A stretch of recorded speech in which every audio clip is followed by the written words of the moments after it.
આણંદના ઉમરેઠમાં કેનાલમાં કાર ખાબકી અને જીતપુરા નજીક કેનાલમાં કાર ખાબકી. પોલીસ અને ફાયરની ટીમે કાર ચાલકની શોધખોળ આદરી છે. કાર ચાલકનો હજુ સુધી કોઈ પતો નથી મળ્યો. પાણીના પ્રવાહને કારણે કાર ચાલકને શોધવાનું કામ મુશ્કેલ બન્યું હતું. ઘટનાને પગલે સ્થળ પર સ્થાનિક લોકોની પણ ભીડ જામી ગઈ હતી.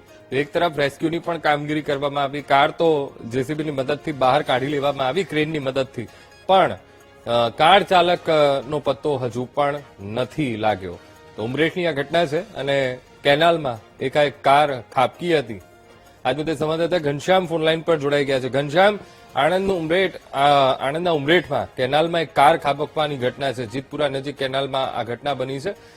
શોધખોળ અત્યારે ચાલી રહી છે કાર ચાલકની. ક્યાં સુધી અત્યારે સ્થિતિ પહોંચી છે ઘનશ્યામ? અંકુર, ચોક્કસથી ઉમરેઠના જીતપુરા પાસેથી પસાર થતી મોટી કેનાલમાં ગત મોડી રાત્રે એક કાર ખાબકી હતી. ઘટનાની જાણ થતા પોલીસ અને ફાયર બ્રિગેડ તેમજ સ્થાનિક લોકો ઘટના સ્થળે પહોંચ્યા હતા.